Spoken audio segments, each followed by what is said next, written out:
The moment defense stocks start to go for no apparent reason, there won't be anything in the news, but suddenly they'll go up. If that happens, it doesn't have to happen, but if that happens, something wicked this way comes. By the way, how do you define a good investor, Clem? Let's say I were to get 9 out of 10 trades wrong, but that one trade or investment that I make ends up netting 10x, more than covering all of my losses and then some. Am I still a good investor? Clem Chambers returns to the show. He is the founder of ANewFN. We'll be talking about his views on current market conditions. What is going on in the world right now? Clem, welcome back. What is going on in the world? What do we need to be paying attention to as investors? Is World War III happening? So many questions for you. Well, I kind of see it as World War 2.5. I mean, it's all heading that way, isn't it? Yeah. I mean, where can you look in the world where they're kind of not heading towards some sort of conflict? I mean, it seems that everywhere there's a kind of march towards ever increasing tension, and that is a very simple thing. You can look at it and you can say, no, I don't see that, and you disagree with me. But if you looked at it and you said, yeah, I can see that. Well, it's a relatively simple trade that you can make with that in mind. I mean, I am all over precious metals and defense stocks. And, how could you really go wrong with that? And I wrote a piece in Forbes on May the 14th saying, oh, platinum, hey, hello, platinum. It's gone up 20% since then, which is, rather nice considering I am an owner. But that's the sort of thing you're going to see. You're going to see that there's a move which reflects ever increasing tension. And that's not going to be a short-term thing. It's not going to be even perhaps a medium-term thing. It's going to be several years, isn't it? So that's a trend that can be your friend. And hopefully at some point, everybody gets sensible and serious, and then it'll all come down like a brick. But, that doesn't look like it's going to happen, does it? As an investor, generally speaking, how prudent is it to bet on events? We don't know if this escalation in the Middle East between Israel and Iran is going to de-escalate by next week, sending everything back to reversal territory, gold, defense stocks, so on and so forth. We don't know, Clem. So, well, gold hasn't should we be making bets on that? Yeah. Gold hasn't gone up because of Iran, Israel so much. If you look, it's been going up for months and months and months. And that's because every country needs to have more gold reserves, because increased tension means increased gold reserves, because that's the role of gold in government. So the fact that Israel and Iran are going at it doesn't stop Ukraine and Russia going at it, doesn't stop Europe getting worried that Russia's going to go, in through Belarus and down through Poland, doesn't stop Pakistan getting upset with India, getting upset with Pakistan, doesn't stop Taiwan being an issue. I mean, where can you look where the next thing couldn't kick off any minute? So, and where do you see any attempt at de-escalation? None at all. So we've gone from trouble in North Korea, maybe, a little bit of this going on here. Oh, I wish that wasn't going on there, to it breaking out everywhere.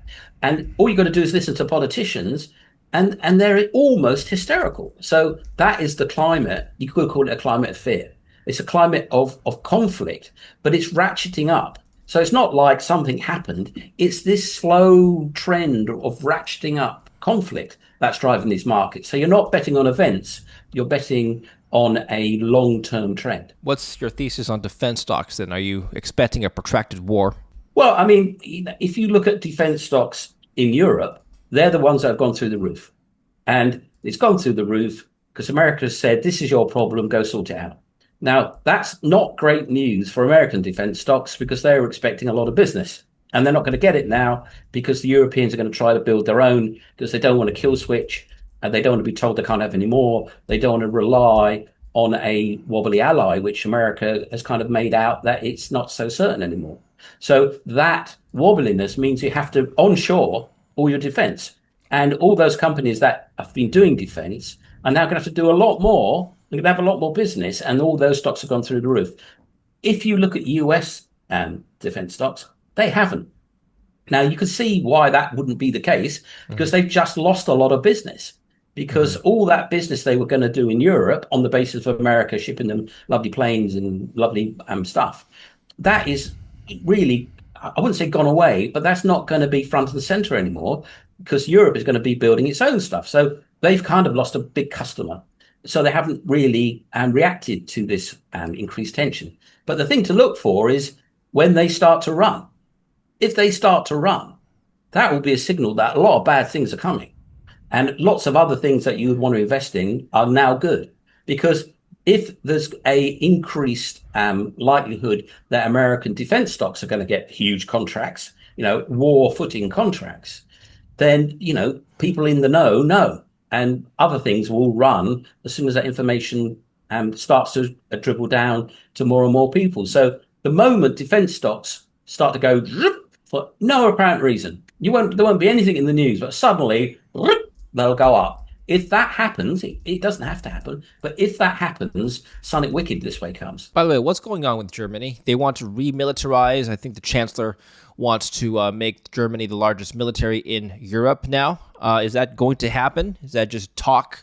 How is this affecting any of the investment decisions that you've been making? Well, America went to that conference in I think it was Berlin, and said, in summary, Russia's your problem. Asia's our problem. You've got to sort this out. We've got to sort that out. Over to you. And we've been supporting you too long and all that nonsense. But basically, Russia, your problem. Well, Russia's been NATO's problem, with America being a big part of the solution. Well, without America wanting to be a big part of the solution, Europe's got to be a big part of the solution. Now, the thing that people forget is that Europe has a very similar GDP per head as America, particularly if you realize that American dollar is too strong, which it is. And there's 500 million Europeans, so they can afford to spend the money. And if they're being pushed to and made to and told to, they will. And the whole point about America leading NATO was to make Europe dependent on America, because that was seen as a good thing. Well, now it's not seen as a good thing, and Europe will have to become more independent or completely independent. And it's quite capable of doing that. So it has to remilitarize, because it's now got the problem of dealing with 150 million poor Russians. And, a peacetime country with 500 million people and no focus on military action is vulnerable to 150 million people who do want to invade you and give you a problem. So there has to be a rearmament, a refocusing on the fact that, there's Mad Vlad in Russia who's all of a sudden talking about, coming west and getting back all those old Wall Street, Warsaw Pact countries back under its sphere of influence. So, we'll do that. Your personal information is probably online right now. Your full name, home address, and phone number sitting on data broker websites that anybody can access or buy. It's uncomfortable, but also avoidable. That's why I use today's sponsor, Delete Me. They remove your private information from hundreds of data broker sites, so it's not just floating out there for anyone to grab. Getting started is simple. Submit your info, and within a week, you'll get a privacy report showing exactly where your data was found and what was removed. Delete Me doesn't stop there, and it continues scanning and deleting your data throughout the year. I trust this tool. It's helped me keep control of something that's easy to lose track of, my personal information. Go to joindeleteme.com/DavidLin, link down below, or scan the QR code here and use the promo code DavidLin at checkout. Get 20% off of all US plans today. Join Delete Me and take back control of your privacy now. Let me ask you, as a European, you're based in Europe currently, do you feel safer after this proclamation plan? Well, I mean, it's not about countries, it's about individuals.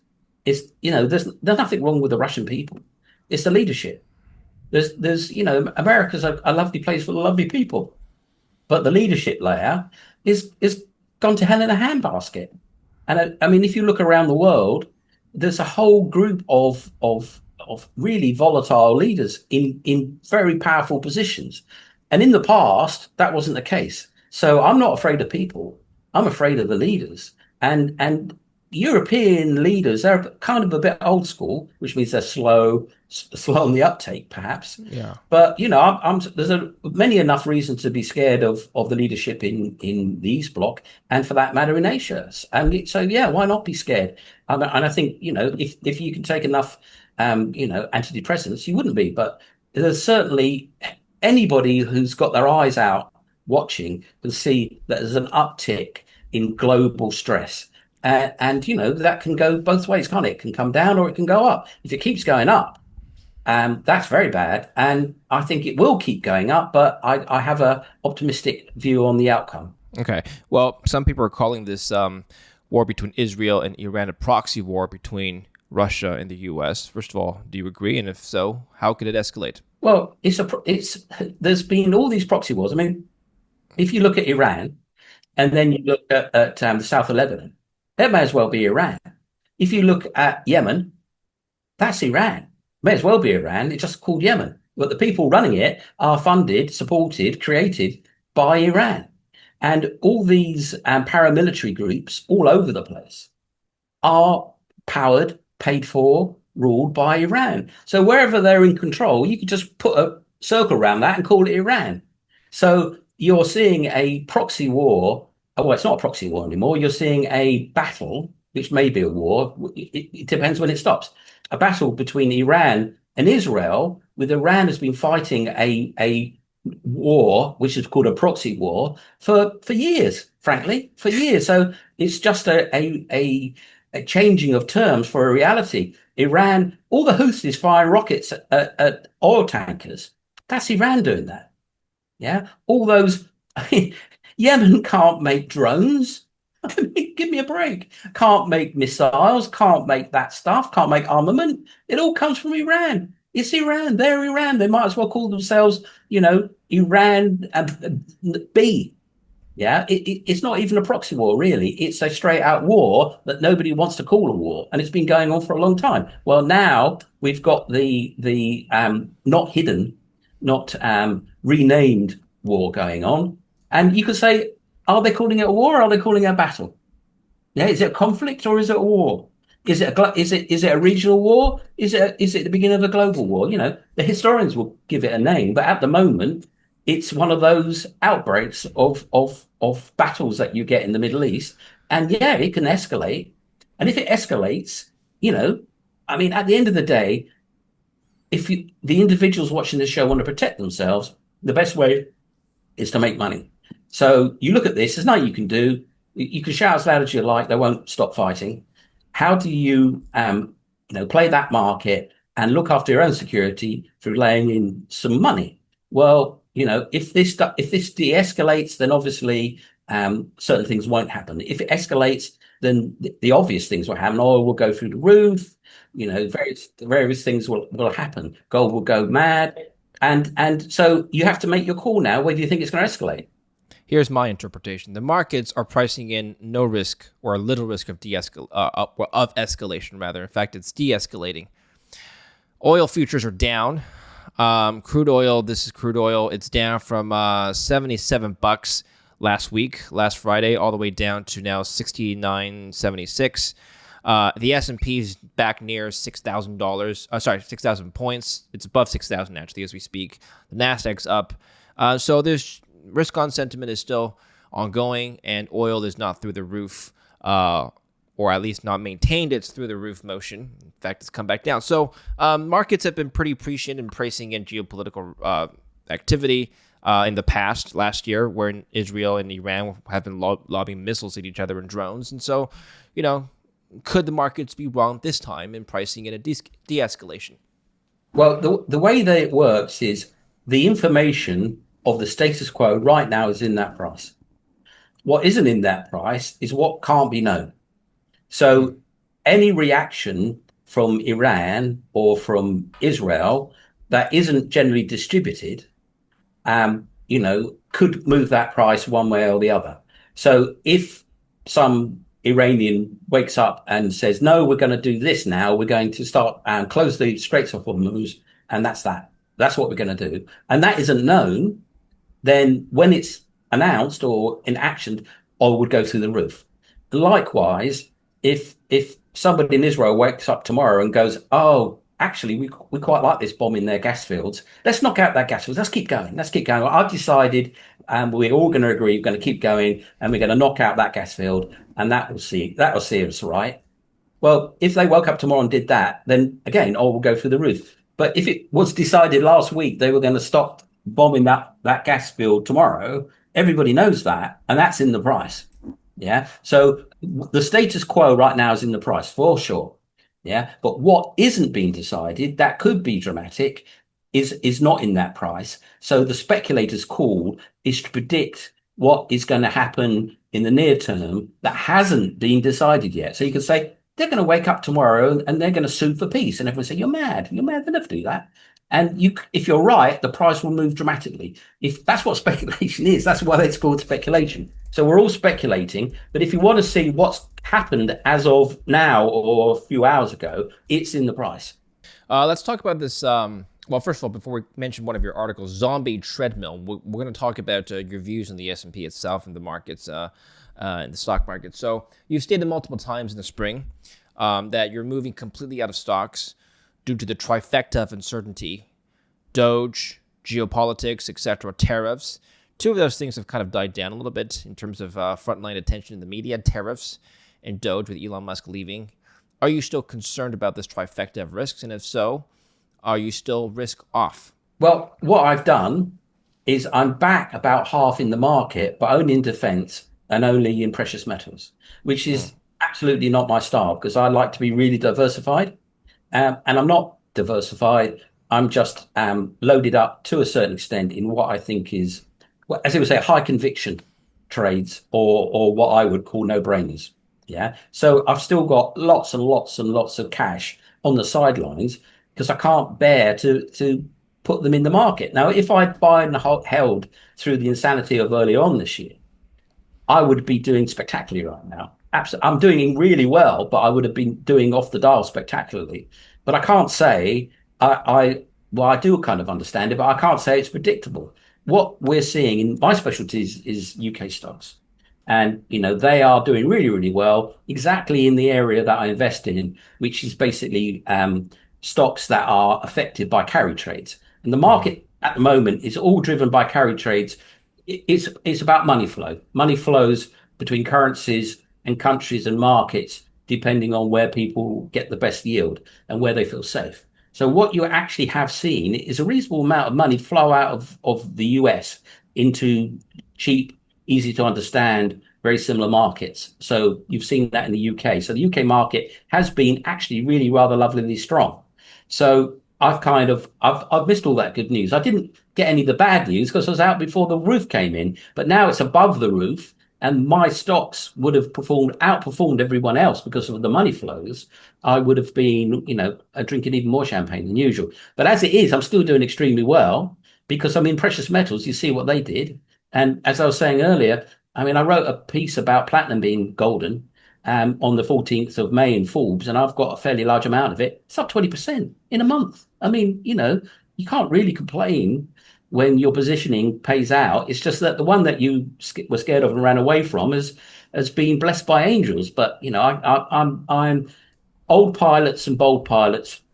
There are no old bold pilots. So I prefer to be, doing well as an old pilot rather than having magically predicted this ridiculous crash and bounce that we've seen, which is, as far as I can see, unprecedented in the history of ever. And I've only so many limits to my crystal balls, and that isn't one of them. I want to move on to something else now.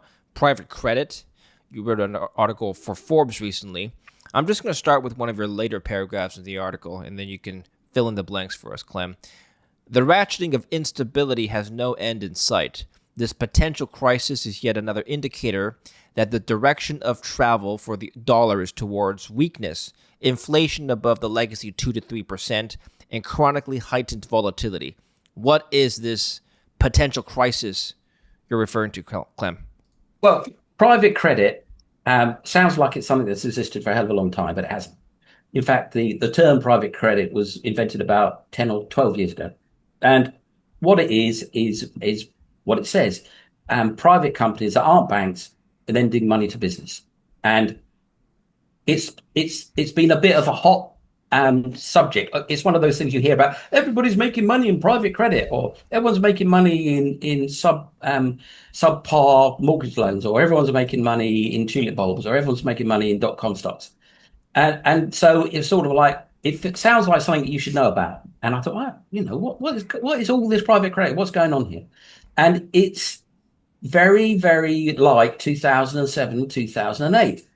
There's Hmm. these opaque financial companies, not institutions. They call themselves institutions, but they probably should be in one rather than call themselves one.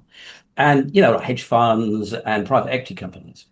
And they raise money from people to lend to companies at 10 or 15%. That rings a red flag or rings a red bell or whatever, a flag bell for me.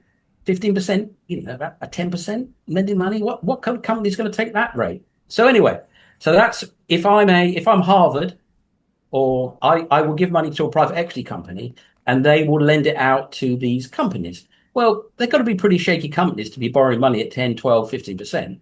So these interesting companies are raising money amongst these big institutions, not necessarily famous for their intelligence, and then it's lending it to shaky companies. Well, what could possibly go wrong? Now, when you look further, you find out that the people lending the money to these shaky companies are lending them to shaky companies that are being invested in by exactly the sort of companies that are raising this money. So Hmm. it feels a lot like potential self-dealing.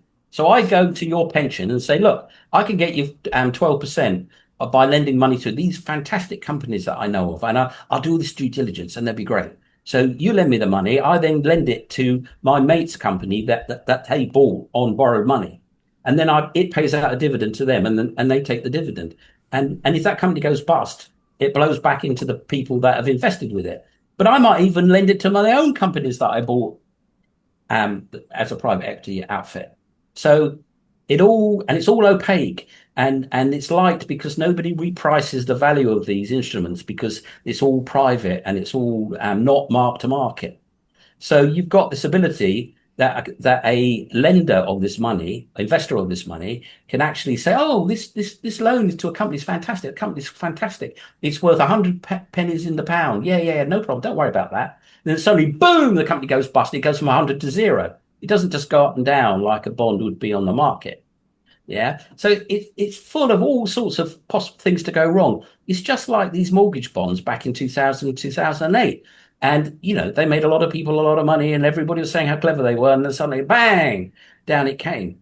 And, it just has got so many red flags attached to it. So many, echoes of the past that it would seem to me oh, by the way, there's only $2 trillion involved and it's only gone up in 10 years from 200 billion to 2 trillion. So do you need any more red flags? And all this stuff. You try, I'm a business. I want some of that money. Can't get it. Can't find it. Why is that then? Well, because they're lending it to themselves, aren't they? Or lending it to a friend who's lending it to one of theirs who's lending, and they're lending it back to lending it to a friend. It's all opaque. And you know what Wall Street's like? If they can hide stuff, boy, do they hide stuff. And boy, does it all go wrong in the end, almost guaranteed. So that was why I wrote that article, because it's got all the hallmarks, maybe it'll never happen, all the hallmarks of an accident waiting to happen. And now you hear about it in the news, and now there's people bragging about it, and now it's hit the mainstream media. That's exactly when you can start the countdown. When it's all quiet and not many people are doing it, and the quality of the people they're lending the money to is high, and nobody's in a hurry to do it, and it's all Yeah. due diligence. Then So, then you're so the title of the article was called "Private Credit on the Zombie Treadmill to Meltdown." What is the zombie treadmill exactly? okay. I'm a company, and I'm not a very good company. But Okay. I need to borrow money to keep going. So I borrow money to keep going. But I can just about Ah. pay the interest, but I can't repay the capital, right? So I need to keep lending, but sorry, I need to keep borrowing and borrowing and borrowing. And as people who lend it to me at 5% can't or don't want to get fed up with me, I have to borrow it at 7%. And then I have to borrow 8%. It's like the guy who's got a gambling habit. Yeah. 8%, 9%, 10%, 11%. And I'm on this treadmill because I can only barely pay the interest. And maybe, a lot of these companies start making up the numbers, start borrowing from someone else to pay the interest, right? And suddenly they can't pay the interest anymore. Boom. And the zombie companies normally are not paying down their debt. And they're running out of ability to pay the interest. Because if they've got, coverage on their interest, maybe they don't want to pay down. They don't have to. People are saying, borrow more money, buy another company, or just carry on going. We like the interest. Yeah, carry on, carry on. But when your ability to repay the interest starts to shrink and shrink and shrink, then the roof's going to come in at some point, and that's why there's. Are there more or less zombie companies now than a year ago, you think? Well, I mean, it's a slow process. It's been a long, long process, and it's something that lots of Japanese companies are decided that they are zombies, or people call them zombies. But there are more in the US than there were before, because the cheaper the money gets, the more of these potential zombies can survive. Yeah. So if you've got say a 7% interest rate every day, then there's no way that those guys are going to survive for long. But if your interest rate comes down and you borrow it at 2, well, if you borrow 100 million at 2%, you can pay back your interest for 50 years before you get called out, right? Because you're writing in, intangible assets. Oh, we're going to mark up our brand. Oh, we're going to do this, we're going to do that. But the actual having to write checks, that 100 million you borrowed at 2%, you're not going to get called out for 20, 30 years. Well, suddenly when your interest rate's 7%, that 100 million is going to go away in 14 years. And that, the waterline on your cash is going to go down pretty quick. You get to 10%, get to 15%, that's only 6 years, isn't it? Okay, Clem. Bitcoin. You talk about Bitcoin. By the way, before we talk about Bitcoin, actually, one final question on the zombie treadmill. What happens once the treadmill stops? What happens to the economy? What happens to markets? What happens to investors? According to my research, it doesn't blow back into the banking system, which is what you've really got to care about, because there's no point being a rich man if your bank goes bust. But it doesn't seem to blow back into the banking system. Although you've got to wonder how many tentacles and connectivities and things that are tied together in this. But I don't think it's like the mortgage situation where it's the banks themselves that are holding the baby. So what's holding the baby, unfortunately, is probably you and your pension, and your pension funds and sovereign wealth funds and family. That chunk. But I don't think it blows back.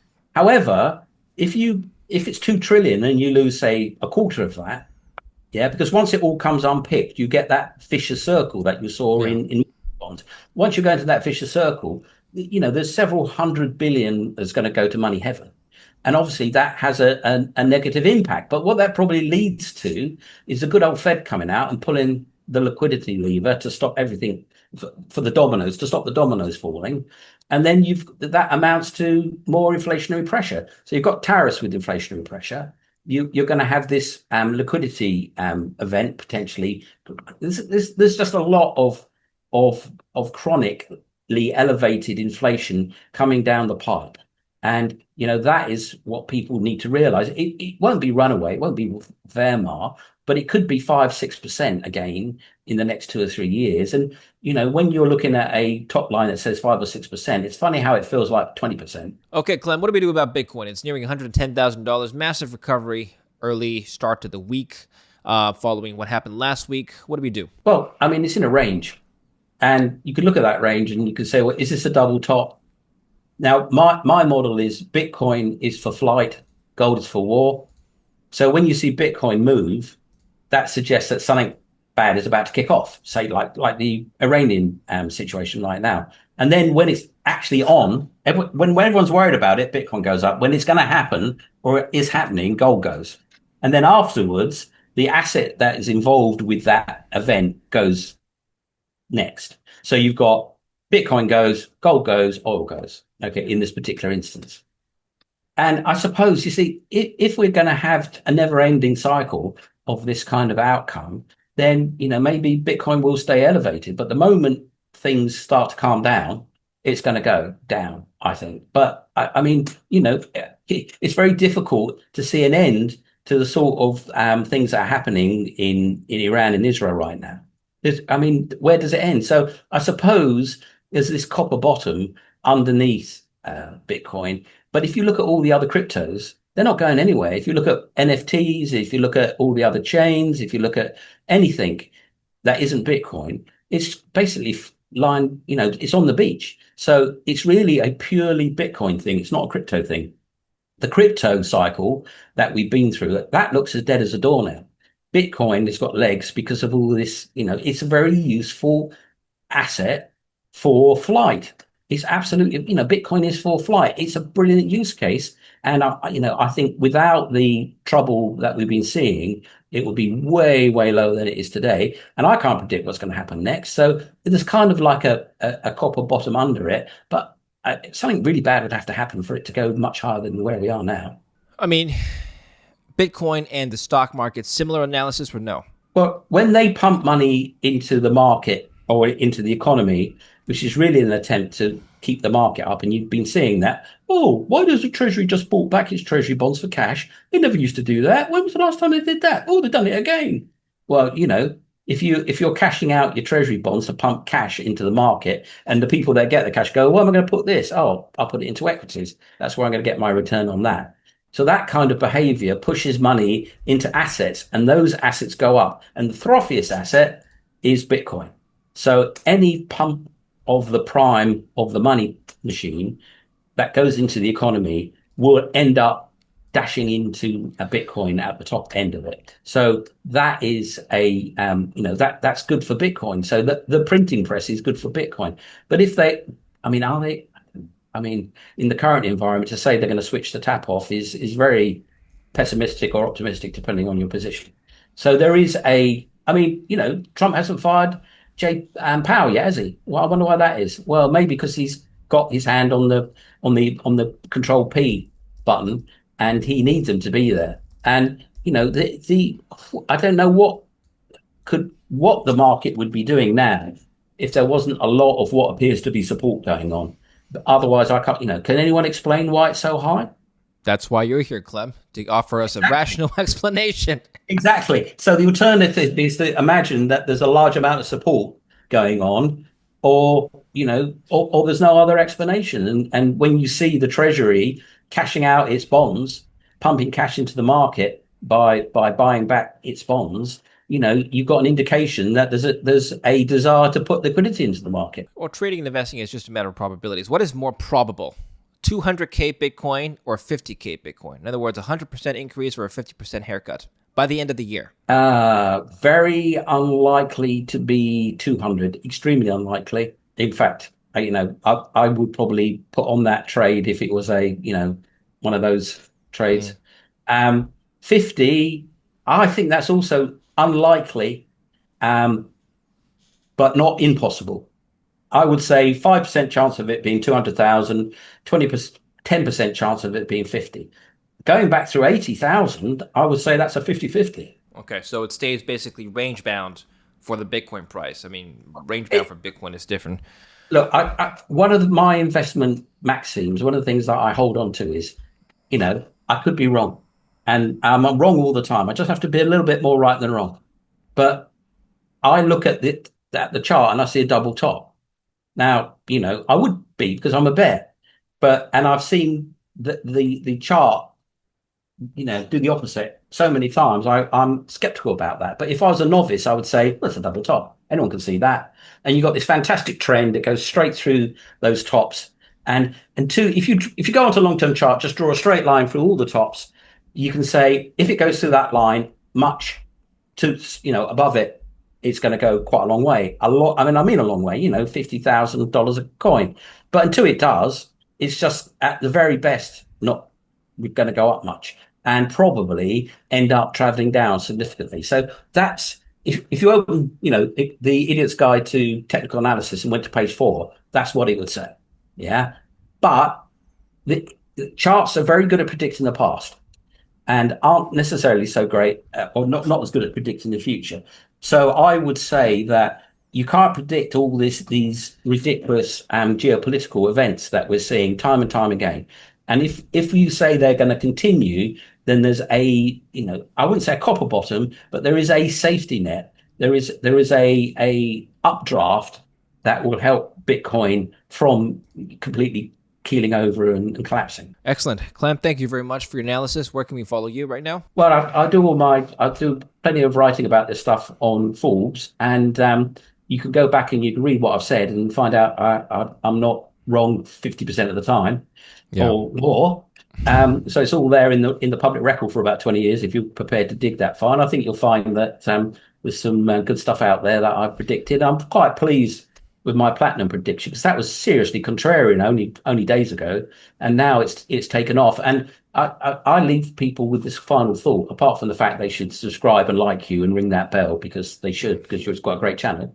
And that is, in the old days, call me boomer, platinum and gold were 1 to 1. And that would put platinum at $3,401 an ounce right now, not 1,200. And you might say, well, those are the good old bad old days and what you're talking about. But I would come back and say, do you realize they make 3,200 tons of gold every year and they make 200 tons of platinum? 200?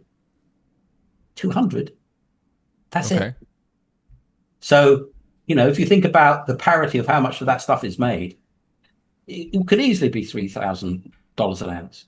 So, I remain heavily long platinum, and I think that that could be a very, very strong trade or a very strong investment over the next couple of years. And I think that could very, very easily outperform gold. By the way, how do you define a good investor, Clem? Let's say I were to get 9 out of 10 trades wrong, but that one trade or investment that I make ends up netting 10x, more than covering all of my losses and then some. Am I still a good investor? Well, if you can do it every year, yeah. But if you only do it once, you're, maybe just a gambler that put the money on seven and it came up seven. The thing about there's this thing called the Sharpe ratio, which is normally what institutions like to say is a good investor because your volatility of returns is not great. Yeah, but it depends on what sort of investing. For example, a market maker makes thousands of tiny profits and then makes a couple of really big losses, and they net out for him to make a nice profit. So that's a market maker profit. A speculator is probably the other end of that. He makes lots of small losses because he's got stop losses and makes the occasional big win. I prefer to be diversified and just have steady returns over a diversified portfolio of risk. Now, it makes me a sensible investor, and it means that I do extremely well. The alpha above the index is what will make someone a good investor, and I normally I outperform the index generally. And but if you didn't want to be a good investor or a bad investor, you just wanted to be an investor, you could do a lot worse than just buy the indexes because they're diversified portfolios of risk. And when you look at the world in general, not many people can outperform them. So, there's an easy route. You just buy the index, dollar cost average in, and you could be happy. And if you're trying to learn how to be a clever, smart aleck like me, you can put your money in the index, and when you find a good stock, you can break a piece off your index investment and put it in that. So there's a way of actually easing into the more risky side of stock picking away from investing in good stocks. And then you can always pull your horns back and go back into the ETFs. So, ETFs are God-given. I mean, the proper ones, the broad index ETFs, not leveraged, not inverse, just a good old-fashioned QQQ or SPY. They are an absolute blessing. They're not sexy and nobody wants to play that game because it's too boring, but they have been so good for so long that they're slowly but surely, taking over. And of course, at some point, because this is a stock market, they'll all go horribly wrong and blow up. But for now, for the next 20 years, they're probably the best place for most people to be. And if they do want to buy a piece of a stock that they like, they can just snap a few $1,000s off their ETF at very little cost and go buy it. So that's the way to go. What advice would you give to a rookie investor? And we'll end it up here. Buy 3 books of Warren Buffett and read them until you understand it and can stick to that. Don't start. Okay. Excellent. Thank you, Clem. My pleasure. And thank you for watching. Don't forget to like and subscribe.